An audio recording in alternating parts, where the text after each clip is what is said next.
ഒന്ന് നമുക്ക് നല്ല ആഗ്രഹം വേണം, രണ്ട് നല്ല നിശ്ചയദാർഢ്യം വേണം, മൂന്ന് സ്ഥിരോത്സാഹം വേണം. അത് ഞാൻ ചുമ്മാ നമ്മൾ ഈ ഗുമ്മിന് ഇന്റർവ്യൂവിന് പറയുന്ന പോലെ പറയുന്നതല്ല. കാരണം ആഗ്രഹം ഇത് ഒരു വർഷം നീണ്ട ജേർണിയാണ്. 10 ലക്ഷം പേരിൽ നിന്ന് 1000 പേരിലേക്ക് വരുമ്പോൾ ചിലപ്പോൾ നമ്മൾ ആദ്യത്തെ അറ്റംപ്റ്റിലോ രണ്ടാമത്തെ അറ്റംപ്റ്റിലോ വരാതിരിക്കാം.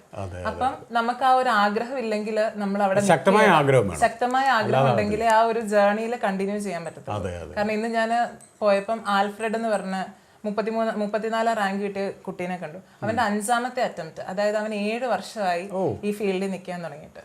അപ്പം ഒരു ആഗ്രഹം ഇല്ലെങ്കിൽ നമുക്ക് അവിടെ നിൽക്കാൻ പറ്റത്തില്ല. അപ്പം ഒന്നാമത്തെ കാര്യം നമുക്ക് നല്ലൊരു ആഗ്രഹം വേണം.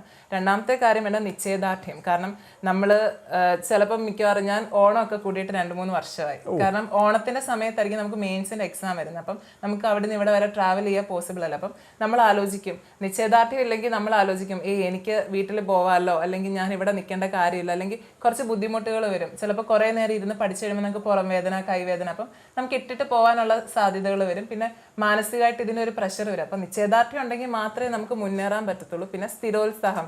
സാധാരണ ഡിഗ്രിക്കോ അല്ലെങ്കിൽ 10ലൊക്കെ പഠിക്കുന്ന പോലെ എക്സാമിന് ഒരാഴ്ച മുമ്പ് പഠിച്ചാൽ തീരുന്ന സിലബസ് അല്ല ഉള്ളത്.